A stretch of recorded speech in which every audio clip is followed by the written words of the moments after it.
স্বামী বিবেকানন্দের ধর্মবিজ্ঞান থেকে পাঠ করছি প্রকৃতি ও পুরুষ। তো সেখানে স্বামীজি বলেছিলেন জ্ঞান সম্পর্কে, যে আমাদের যে জ্ঞানটা হয়, জ্ঞানটা কিভাবে হয়, যে আমাদের যখন জ্ঞান হয় তখন অ্যাকচুয়ালি আমাদের ভেতরে কিছু জ্ঞান থাকে, সেগুলোর সাথে আমরা মিলিয়ে নিই। যখন একটা নতুন জ্ঞান হয় সেগুলোর সাথে আমরা মিলিয়ে নিয়ে ওটাকে আমরা একটা জায়গায় রেখে দিই আর কি। কারণ আমরা একটা কিছু কিনতে গেলাম বাজারে, ওটা আনলাম, কিনে এনে একটা জায়গায় রেখে দিলাম, সেরকমভাবে ওইটা আমাদের ভেতরে একটা জায়গায় থাকে, ওটা সংস্কার হয়ে থাকে। তো এই যে মিলিয়ে নিই তখন আমার জ্ঞানটা হয়। যেমন একটা জিনিস কিনলাম, আমি বললাম, একজন জিজ্ঞেস করলো ওটা কী রে, ওটা কেমন রে? আমি বললাম না, ওটা গোল, ওটা লাল রঙের, বা ওটা এই রঙের, এরকম। মানে লাল বলে আমার একটা জ্ঞান আছে, গোল বলে আমার একটা জ্ঞান আছে। তো ওই যে জিনিসটা, ওই জ্ঞানগুলোর সাথে মিলিয়ে আমি ওর সম্পর্কে ওর জ্ঞানটা হলো। এবার আমার ভেতরে যদি কোনো জ্ঞান না থাকে তাহলে আমার জাগতিক আর কোনো জ্ঞান হবেই না, কেননা মেলানোর মতো আর কিছু থাকবে না। এইগুলো নিয়ে কথা হচ্ছিল, এরপর থেকে আমি পাঠ করছি। এখন আপনারা বুঝিলেন জ্ঞান বলিতে কি বুঝায়। জ্ঞান আর কিছুই নহে, পুরাতন সংস্কারগুলির সহিত একটি নূতন সংস্কারকে এক ক্ষোপে পুড়িয়া নূতন সংস্কারটিকে চিনিয়া লওয়া। পুরনো যে সংস্কারগুলো আছে, পুরনো যে জ্ঞানগুলো আছে, তার সাথে মিলিয়ে নেওয়া, মিলিয়ে একটা জায়গায় রাখা। আচ্ছা, এটা তাহলে এইটা হলো জ্ঞান। চিনিয়া লওয়া বা প্রত্যভিজ্ঞার অর্থ কী? পূর্ব হইতেই আমাদের যে সকল সদৃশ সংস্কার আছে সেগুলির সহিত উহার সম্বন্ধ আবিষ্কার করা। আগের থেকে যে সংস্কার আছে ওগুলোর সাথে সম্পর্ক একটা আবিষ্কার করা, এটা হলো নতুন জ্ঞান, আর কিছু না। জ্ঞান বলিতে ইহা ছাড়া আর কিছু বুঝায় না। তাহাই যদি হইল তবে অবশ্য স্বীকার করিতে হইবে এই প্রণালীতে সদৃশ্য বস্তু শ্রেণীর সবটুকু আমাদের দেখিতে হইবে। এবার বলছে এটাতে একটা ব্যাপার কি, যে পুরনো জ্ঞানগুলো আছে সেইটাকে আমার পুরো ভালো করে জানতে হবে। সেটা যদি অর্ধেক জানি তাহলে নতুন যেটাকে জানতে যাব সেটাও আমার অর্ধেকই হবে, অসম্পূর্ণ হবে। মানে ওটাকে পুরোটা দেখতে হবে, আগেরটাকে। বলছে এই প্রণালীতে সদৃশ বস্তু শ্রেণী সবটুকু আমাদের দেখিতে হবে, পুরোটা দেখতে হবে যে এটা এই বস্তু। তাই নয় কি? মনে করুন আপনাকে একটি প্রস্তরখণ্ড জানিতে হইবে, তাহা হইলে উহার সহিত মিল খাওয়াইবার জন্য আপনাকে উহার সদৃশ প্রস্তরখণ্ডগুলি দেখিতে হইবে। যেমন আমাকে একটা পাথরের টুকরো জানতে হবে যে ওইটা কি পাথর। এইবার ওটাকে যদি আমার জানতে হয় তাহলে ওটার মতো আরও পাথরের টুকরো বা কিছু একটা, ওটাকে আমার ভালো করে জানতে হবে, যেটার সাথে আমি মেলাতে পারবো। ওটাকে ভালো করে জানতে হবে যেটা আমার কাছে অলরেডি আছে। সেইটা যদি আবছা থাকে, সেই জ্ঞানটা খাপছাড়া থাকে, তাহলে আমার নতুন যে জ্ঞানটা হবে সেটাও ওরকম হবে। মনে করুন আপনাকে একটি প্রস্তরখণ্ড জানিতে হবে, তাহলে উহার সহিত মিল খাওয়াইবার জন্য আপনাকে উহার সদৃশ প্রস্তরখণ্ডগুলি দেখিতে হইবে। কিন্তু জগৎ সম্বন্ধে আমরা তাহা করিতে পারি না, কারণ আমাদের সাধারণ জ্ঞানের দ্বারা আমরা উহার এক প্রকার অনুভব মাত্র পাইয়া থাকি। উহার এদিক ওদিক আমরা কিছুই দেখিতে পাই না, যাহাতে উহার সদৃশ বস্তুর সহিত উহাকে মিলাইয়া লইতে পারি। এবার জগৎ নিয়ে আমি যদি বলি আমি পুরো জগৎটাকে জানতে চাই, তখন কি হবে? ওখানে আমি তো মেলানোর জন্য আরেকটা এক্সট্রা জগৎকে পাচ্ছি না। জগতের সম্পর্কে যে আমার জ্ঞান আছে সেটা খুব সামান্য জ্ঞান, মিনিমাম জ্ঞান আছে। কী বা জানি? কিছুই জানি না বলতে গেলে।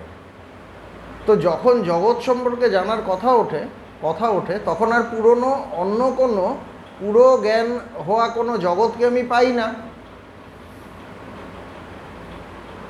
এই জন্য বলছে যে কিন্তু জগৎ সম্বন্ধে আমরা তাহা করিতে পারি না, কারণ আমাদের সাধারণ জ্ঞানের দ্বারা আমরা উহার এক প্রকার অনুভব মাত্র পাইয়া থাকি। একটাই অনুভব পাই।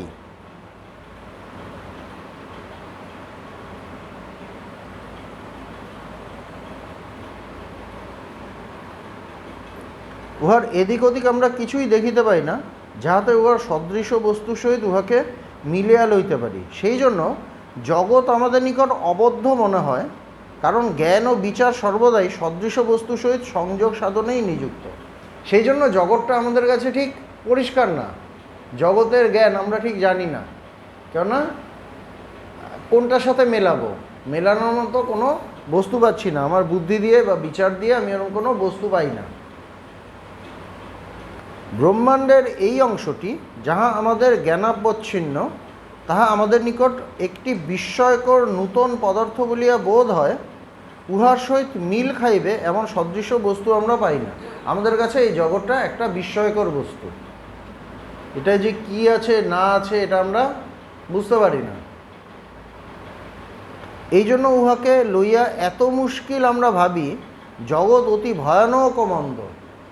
যেহেতু ঠিকমতো জানতে পারছি না, সেই জন্য আমরা সবসময় ভাবি জগৎটা খুব খারাপ, খুব একদম বাজে। কখনো কখনো আমরা উহাকে ভালো মনে করি বটে, কিন্তু সাধারণত আমরা উহাকে অসম্পূর্ণ ভাবিয়া থাকি। আমরা কখনো কখনো ভালো ভাবি, কিন্তু তাও আমরা গ্যারেন্টি থাকে না যে এটা সত্যি কি ভালো। কেননা সবসময় আমার জ্ঞানটা অসম্পূর্ণ জগৎ সম্পর্কে, জ্ঞানটা পরিপূর্ণ না। জগৎকে তখনই জানা যাইবে যখন আমরা ইহার অনুরূপ কোনো ভাব বা সত্তার সন্ধান পাইব। তো জগৎকে কখন জানব? যখন এই জগতের পরিপূর্ণ কোনো জ্ঞান আমার কাছে আগের থেকে থাকবে, ভেতরে রাখা থাকবে, সেটাকে আমরা জানব, তাহলে জগৎটাকে জানতে পারবো, নাহলে হবে না। তখনই আমরা ওইগুলি ধরিতে পারিব যখন আমরা এই জগতের আমাদের এই ক্ষুদ্র অহংজ্ঞানের বাইরে যাইব। এইবার আসল কথায় আসছে। তো জগৎটাকে আমরা কিভাবে জানতে পারবো? জানার কি কোনো প্রসেসই নেই? বলছে আছে। যখন আমার এই অহংকার, মন, বুদ্ধি, চিত্ত, অহংকার, আমরা যে ইয়েতে করি ওম মনো বুদ্ধি চিত্ত অহংকার, না মানে আমরা এগুলো নেই, আমরা এগুলো কিছু না। যখন আমার এই জ্ঞানটা হবে, মানে এই সমস্ত কিছুর বাইরে চলে যাব, অহংজ্ঞানেরও বাইরে যাব, তখন জগৎটাকে জানতে পারবো। কেননা যতক্ষণ আমরা অহংয়ের ভেতরে আছি, অহংকারের মধ্যে আছি, তখন ওই জগতেরই মধ্যে আছি কিছুটা। যখন এর বাইরে যেতে পারবো, তখন আমার ঠিক ঠিক জ্ঞান হবে। আমরা তখনই ওইগুলি ধরিতে পারিব যখন আমরা এই জগতের আমাদের এই ক্ষুদ্র অহংজ্ঞানের বাহিরে যাইব। তখনই কেবল জগৎ আমাদের নিকট জ্ঞাত হইবে, তখন আমি জানব জগৎটা কি। যতদিন না আমরা তাহা করিতেছি, ততদিন আমাদের সমুদয় নিষ্ফল চেষ্টার দ্বারা কখনোই উহার ব্যাখ্যা হইবে না। কারণ জ্ঞান অর্থে সদৃশ্য বিষয়ের আবিষ্কার, আর আমাদের এই সাধারণ জ্ঞানভূমি আমাদিগকে কেবল জগতের একটি আংশিক জ্ঞান ভাব দিতেছে মাত্র। বলছে এইটা যদি না করতে পারি, আমি কোনোদিনই জগৎটাকে জানতে পারবো না। কেননা মানে অহংজ্ঞানের ভেতরে থেকে আমি কখনোই জানতে পারবো না, কেননা তখন আমার আংশিক জ্ঞান হবে। মিলানোর যে বস্তুগুলোও থাকবে সেটাও আংশিক থাকবে, পুরোটা জানতে পারবো না। যখন একটা জিনিসকে জানতে হয়, তখন তার থেকে দূরে চলে যেতে হয়। এই বাড়িটাকে যদি ভালো করে দেখতে হয়, আমার বাড়ি থেকে বাইরে বেরোতে হবে। যখন বাড়ির ভেতরে আছি, তখন আমি বাড়িটাকে দেখতে পাচ্ছি না, কিন্তু অর্ধেক অর্ধেক দেখছি। এই রুমে আছি, এই রুম দেখছি, ওই রুম আছে, ওই রুম দেখছি। একটু দূর থেকে দেখলে এই পুরো বাড়ির শেপটা দেখতে পারবো, তাই না? আমার বেরোতে হবে।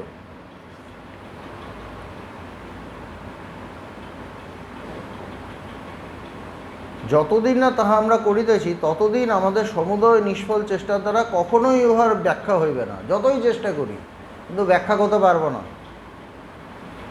কারণ জ্ঞান অর্থে সদৃশ্য বিষয়ের আবিষ্কার, আর এই সাধারণ জ্ঞানভূমি আমাদেরকে কেবল জগতের একটি আংশিক ভাব দিতেছে মাত্র। এই সমষ্টি মহৎ, অথবা আমরা আমাদের সাধারণ প্রাত্যহিক ব্যবহার্য ভাষায় যাহাকে ঈশ্বর বলি, তাহার ধারণা সম্বন্ধেও সেইরূপ। এবার এটা গেল জগতের কথা। এবার বলছে ঈশ্বর, বলছে ঈশ্বর সম্পর্ক সেম। ঈশ্বর বলতে আমরা যেটা বুঝি সমষ্টি মহৎ, মানে সাংখ্যের ভাষায়, এটা তো সাংখ্য নিয়ে মানে আমরা পাঠ করছি, বলছে সাংখ্যের ভাষায় কি সমষ্টি বুদ্ধিতত্ত্ব, সেটাই ঈশ্বর। তো বলছে আমরা এই সমষ্টি মহৎ বা আমাদের সাধারণ প্রাত্যহিক ব্যবহার্য ভাষায় যাহাকে আমরা ঈশ্বর বলি, তাহার ধারণা সম্বন্ধেও সেই রূপ। আমাদের ঈশ্বর সম্বন্ধীয় ধারণা যতটুকু আছে তাহা তাহার সম্বন্ধে এক বিশেষ প্রকার জ্ঞান মাত্র, একটা বিশেষ হালকা জ্ঞান। আমরা ঈশ্বর সম্পর্কে আমাদের যে ধারণা আছে একটা হালকা জ্ঞান, তাহার আংশিক ধারণা মাত্র। তাহার অন্যান্য সমুদয় ভাব আমাদের মানবীয় অসম্পূর্ণতার দ্বারা আবৃত।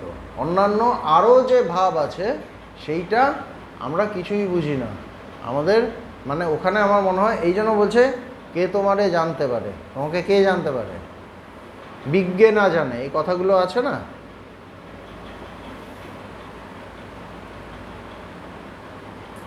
তো গীতায় ওটা বলছে সর্বব্যাপী আমি এত বৃহৎ যে এই জগৎ পর্যন্ত আমার অংশ মাত্র। বলছে আমি এত বৃহৎ, সুতরাং জগৎই যদি সেই ঈশ্বরের বা সেই সমষ্টি বুদ্ধিতত্ত্বের অংশ হয়, আমি জগতের এক কণাও না, তা আমি এই জগৎকেই জানতে পারছি না, আর জগৎ যার অংশ সেই ঈশ্বরকে আমি জানবো কীভাবে? ব্যাপারটা ওরকম হয়ে যায়। এই কারণেই আমরা ঈশ্বরকে অসম্পূর্ণ দেখিয়া থাকি। ঈশ্বরের ক্ষেত্রেও আমাদের এই যে জ্ঞানটা হয় অসম্পূর্ণ জ্ঞান, আর আমরা তাহার ভাব কখনোই বুঝিতে পারি না, কারণ উহা অসম্ভব। তাকে আমরা এই জন্যই বুঝতে পারি না, কেননা আমার জ্ঞান বুদ্ধি দিয়ে বোঝার চেষ্টা করছি, আর আমার জ্ঞান বুদ্ধিটাই সীমিত। তাহাকে বুঝিবার একমাত্র উপায়, এবার তাকে কি বোঝা যাবে না? বলছে হ্যাঁ যাবে। কি উপায়? বলছে যুক্তি বিচারের অতীত প্রদেশে যাওয়া, অহং জ্ঞানের বাহিরে যাওয়া। এখানেও সেম কথা, অহং জ্ঞানের বাইরে যেতে হবে, তখন তাকে বুঝতে পারব। যখন শ্রুত ও শ্রবণ, চিন্তিত ও চিন্তা এই সমুদয়ের বাহিরে যাবে, তখনই কেবল সত্য লাভ করিবে। তদা গন্তাসি নির্বেদং শ্রোতব্যস্য শ্রুতস্য চ।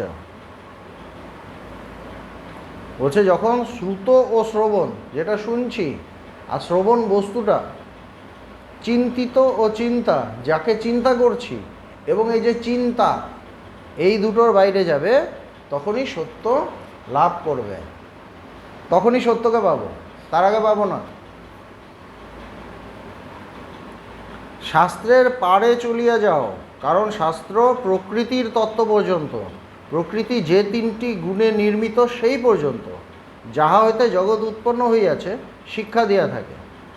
বলছে ত্রৈগুণ্য বিষয় বেদা নিস্ত্রৈগুণ্য ভবার্জুন। গীতায় বলছেন ভগবান কৃষ্ণ অর্জুনকে বলছেন যে এই যে বেদ, এটা কি নিয়ে আছে? তিনটে গুণ নিয়ে। ত্রৈগুণ্য বিষয় বেদা নিস্ত্রৈগুণ্য ভবার্জুন। বলছে তুমি তিন গুণের অতীত হও, তিন গুণের পারে যাও, তিন গুণের পারে যাও। এই কথাগুলো আছে গীতাতে, আমরা দেখছি ভগবান শ্রীকৃষ্ণ বলছেন। ইহাদের বাহিরে যাইলেই আমরা সামঞ্জস্য ও মিলন দেখিতে পাই, তাহার পূর্বে নয়।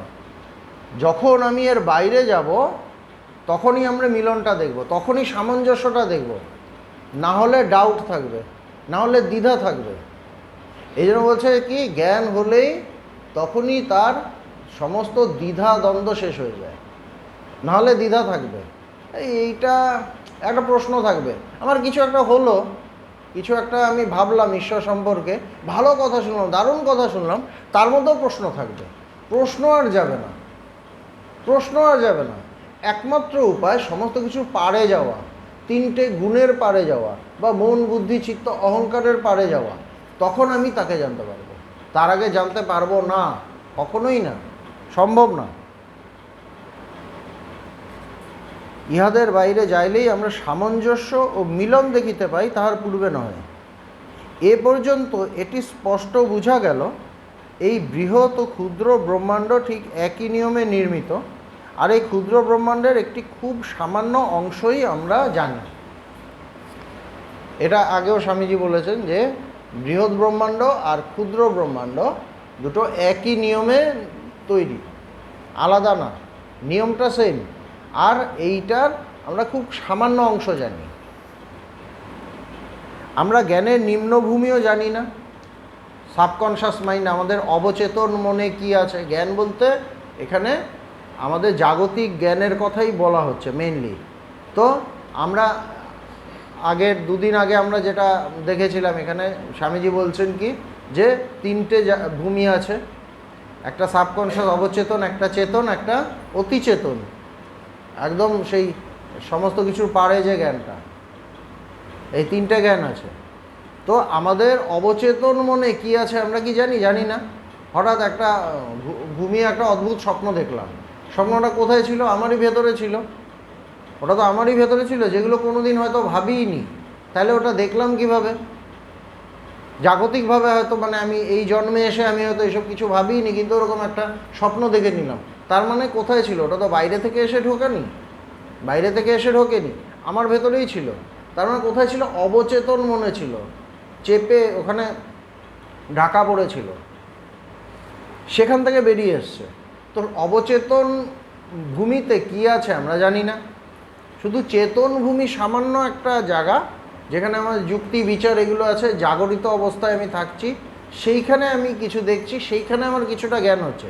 আবার অতিচেতন অবস্থা, সেই মানে জ্ঞানের ভূমিতে, সেখানেও আমি যাইনি, সেটাও আমার কাছে মানে সেটাও আমার কাছে অজ্ঞাত, সেটাও আমি জানি না।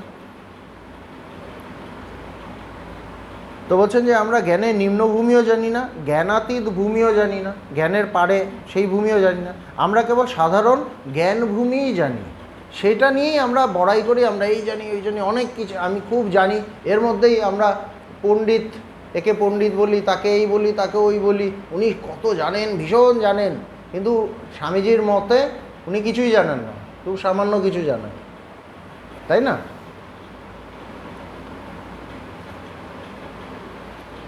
আমরা কেবল সাধারণ জ্ঞানভূমিই জানি। যদি কোনো ব্যক্তি বলে আমি পাপী, এবার কারো মনে হয় যে আমি অনেক পাপ টাপ করেছি, তো স্বামীজি বলছেন যে যদি কোনো ব্যক্তি বলে আমি পাপী, সে নির্বোধ মাত্র, কারণ সে নিজেকে জানে না।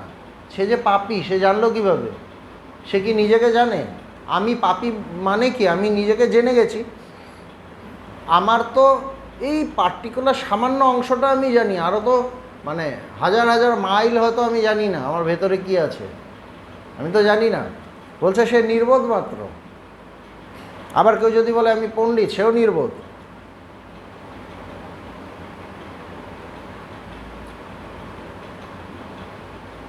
কারণ সে নিজেকেই জানে না, সে নিজের সম্বন্ধে অত্যন্ত অজ্ঞ, সে নিজের একটি অংশ মাত্র জানে, কারণ জ্ঞান তাহার মানসভূমির মাত্র একাংশ ব্যাপী।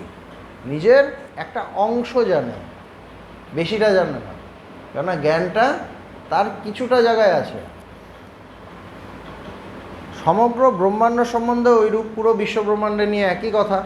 সে নিজেকেও জানে না পুরোটা, সে বিশ্বব্রহ্মাণ্ডকেও জানে না পুরোটা।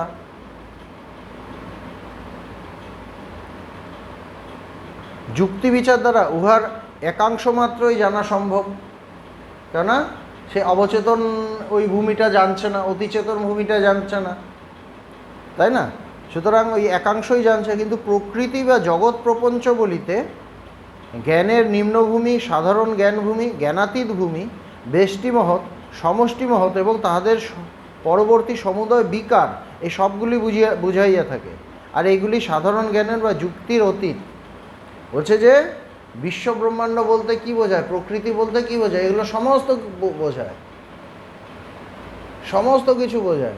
যে অবচেতন ভূমি, চেতন ভূমি, অতিচেতন ভূমি, বেষ্টি মহৎ, সমষ্টি মহৎ, এবং ওই সমষ্টি মহতের যে বিকারগুলো একটার পর একটা যে নানা কিছু তৈরি হচ্ছে, ওখান থেকে প্রকৃতি থেকে আস্তে আস্তে আমরা যেগুলো আগে আমরা এগুলো পড়েছিলাম, যে প্রকৃতি থেকে মহৎ, মহৎ থেকে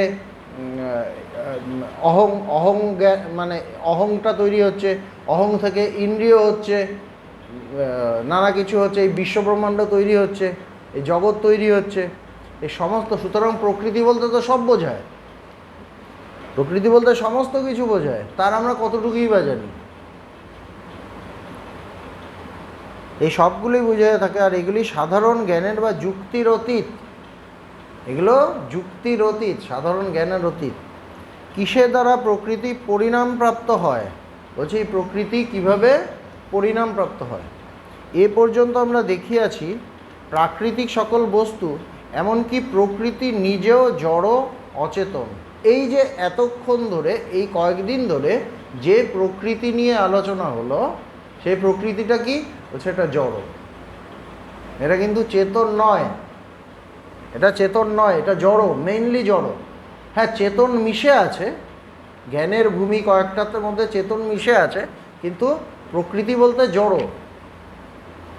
সকল বস্তু এমনকি প্রকৃতি নিজেও জড় অচেতন, উহারা নিয়মাধীন হইয়া কার্য করিতেছে। তো সুতরাং যেটা জড় বা যেটা অচেতন, সে নিজে কিছু করতে পারে না, সে কারোর নির্দেশে কাজ করে বা একটা নিয়মের মধ্যে সে করতে থাকে, তার নিজস্ব কিছু করার ক্ষমতা নেই।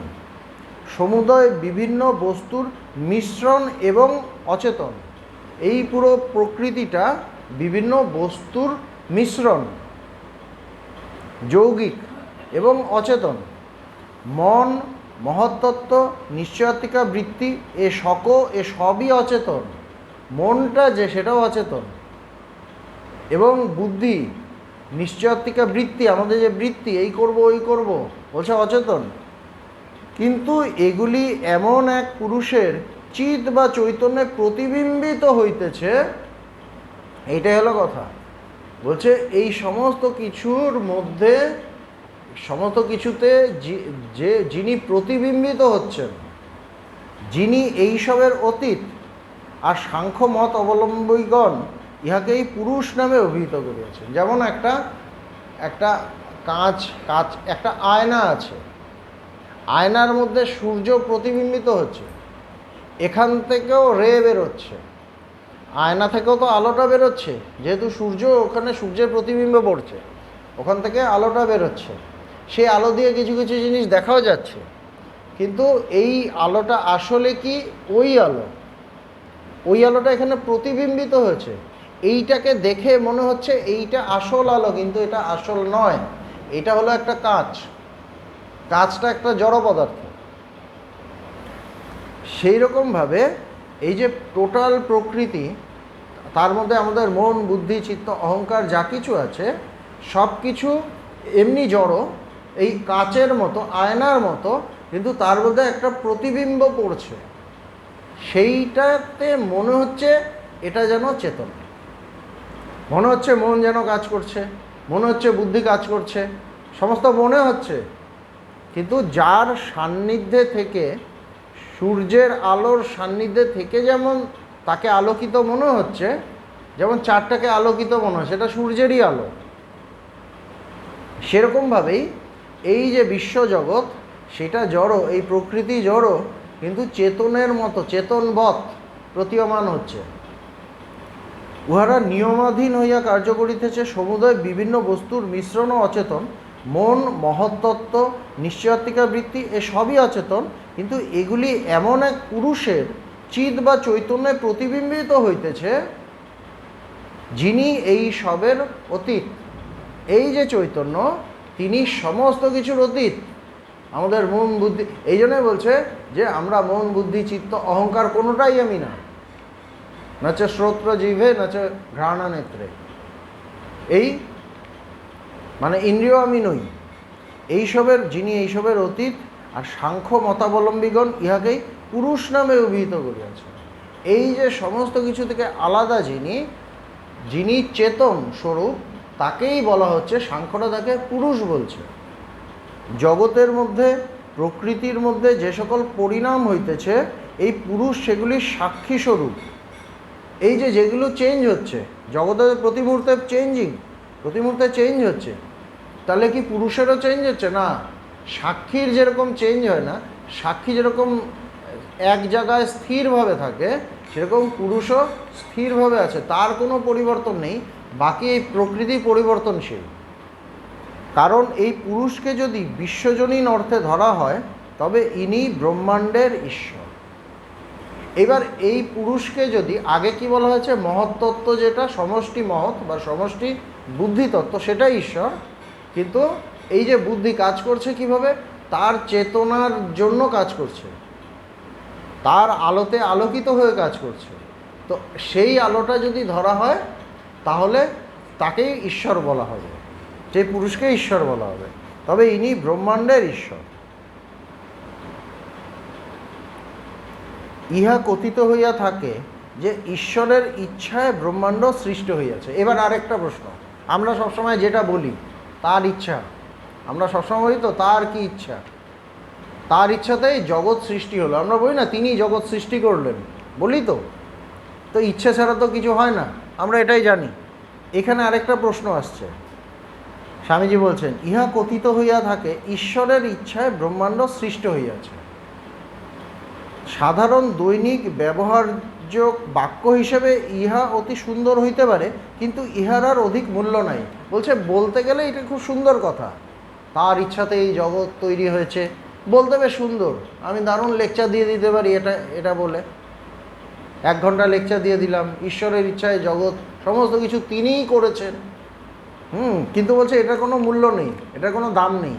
কেন? ইচ্ছা কীরূপে সৃষ্টির কারণ হইতে পারে? বলছে সৃষ্টি যে তার কারণ ইচ্ছা কিভাবে হতে পারে? ইচ্ছা প্রকৃতির তৃতীয় বা চতুর্থ বিকার। প্রকৃতির প্রথমে তো পুরুষ, যিনি সব কিছু মানে সাক্ষী, তারপর প্রকৃতির চতুর্থ বা মানে তৃতীয় বা চতুর্থ বিকার হলো ইচ্ছা। প্রথমে প্রকৃতি, তারপর বলছে ওর থেকে মহৎ, সমষ্টি বুদ্ধিতত্ত্ব, মহৎ থেকে অহংকার, আমি, এরপরে ইচ্ছা। ইচ্ছাটা কার হয়? আমির হয়তো। তার মানে কি চতুর্থ বিকার হচ্ছে ইচ্ছা, মানে চতুর্থ স্টেপে নেমে প্রকৃতি থেকে চতুর্থ ধাপে যখন নামলাম তখন ইচ্ছা বস্তুটা তৈরি হলো, ইচ্ছা সৃষ্টি হলো, তাই না? সুতরাং তার ইচ্ছায় জগৎ কীভাবে তৈরি হবে? জগৎ তৈরি হওয়া মানে প্রকৃতি তৈরি হওয়া। বোঝা যাচ্ছে কথাটা? অনেক বস্তু ইহার পূর্বেই সৃষ্টি হইয়াছে। ইচ্ছা যখন থেকে সৃষ্টি হয়েছে তার আগেই অনেক বস্তু তৈরি হয়ে গেছে। সেগুলি কে সৃষ্টি করিল? ইচ্ছা একটি যৌগিক পদার্থ মাত্র, যৌগিক একটা মিক্স পদার্থ, মিশ্রণ। আর যাহা কিছু যৌগিক সে সকলই প্রকৃতি হইতে উৎপন্ন। সুতরাং এটা প্রকৃতি হইতে উৎপন্ন হচ্ছে। ইচ্ছা নিজে কখনো প্রকৃতিকে সৃষ্টি করিতে পারে না। সুতরাং যেটা প্রকৃতি থেকেই সৃষ্টি হচ্ছে সেইটা আবার প্রকৃতিকে কীভাবে সৃষ্টি করবে? উহা একটি অমিশ্র বস্তু নয়। ইচ্ছা কোনো, ওটা একটা মিশ্র পদার্থ, ওটা অমিশ্র না, মানে মৌলিক পদার্থ না কোনো।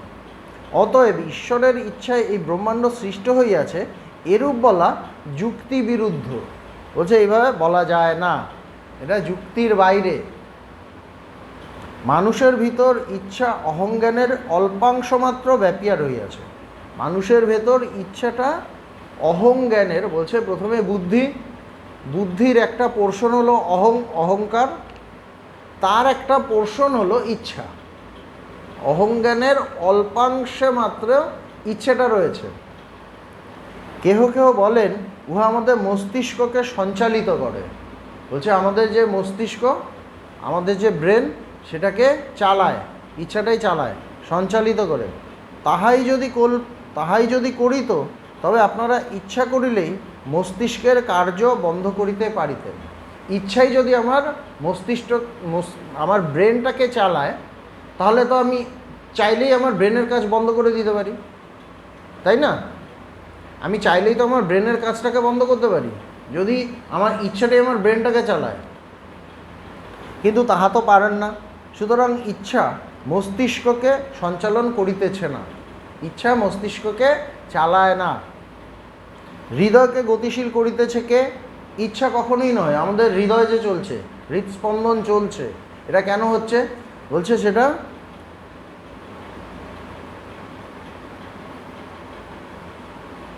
হৃদয়কে গতিশীল করিতেছে কে? ইচ্ছা কখনোই নয়। কারণ যদি তাহাই হইতো তবে ইচ্ছা করিলে হৃদয়ের গতিরোধ করিতে পারিতেন। তাই না?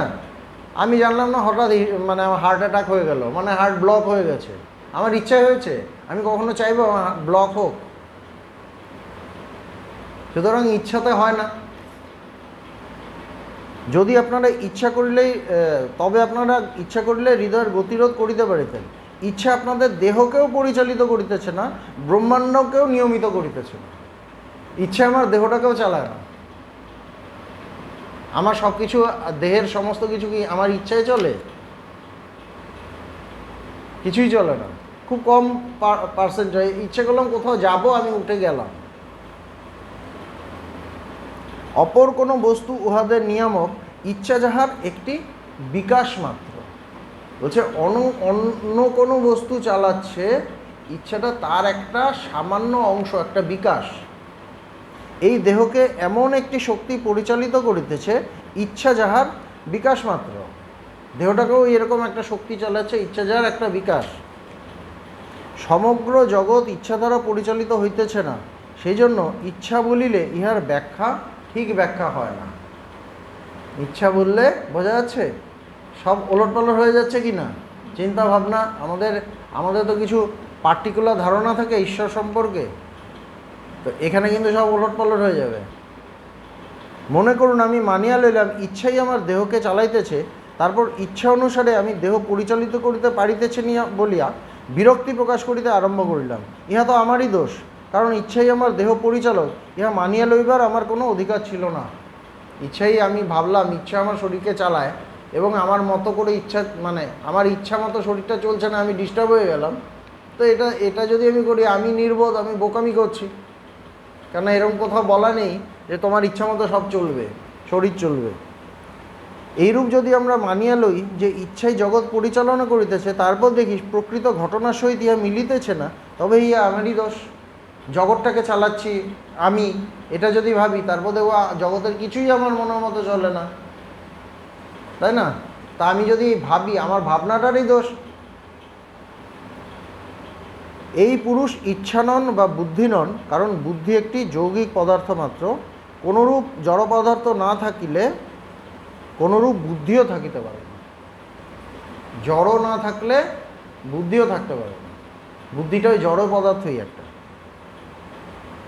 এই জড়ই মানুষের মস্তিষ্কের আকার ধারণ করিয়াছে। তো আমাদের যে শরীর রয়েছে তার একটা পার্ট হলো আমাদের মগজ, মস্তিষ্ক।